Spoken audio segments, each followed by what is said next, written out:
Have you heard today's good news? 3 wins today, July 27th, 2025. Actually, they're all from Wednesday, July 23rd.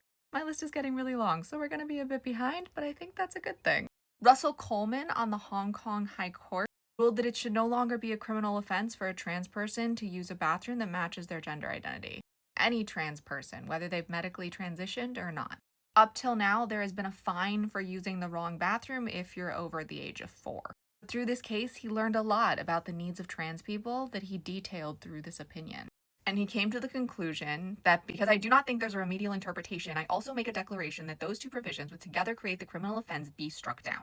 He goes on to say that how that is implemented is for the legislature to decide. Kay, who brought this case in 2022, said in a translated statement, "Today, my trans friends who are still undergoing gender transitions and I can openly use public restrooms without fear of being denied. This is a progressive step forward towards a more gender-friendly environment in Hong Kong." As we all know, the Supreme Court ended nationwide injunction, with the exception of complete relief not being provided without one. They did this because they know they can't get rid of birthright citizenship. It's directly in opposition to a constitutional amendment. So this was their loophole. Except in a 2-1 decision at the Ninth Circuit Court of Appeal, they ruled that birthright citizenship does need a nationwide injunction for complete relief. They said, "We conclude that the district court did not abuse its discretion in issuing a universal injunction in order to give the states complete relief. States' residents may give birth in a non-party state, and individuals subject to the executive order from non-party states will inevitably move to the states. Can't be a citizen in one state and not a citizen in the other.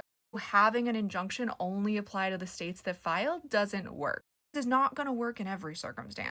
The fact that it fails in this one specifically feels pretty perfect."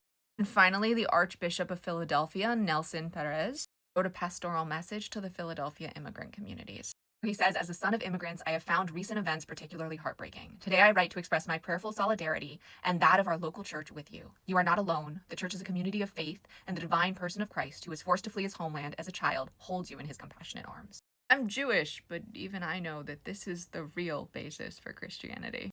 Our voices are our superpower, but only when we use them.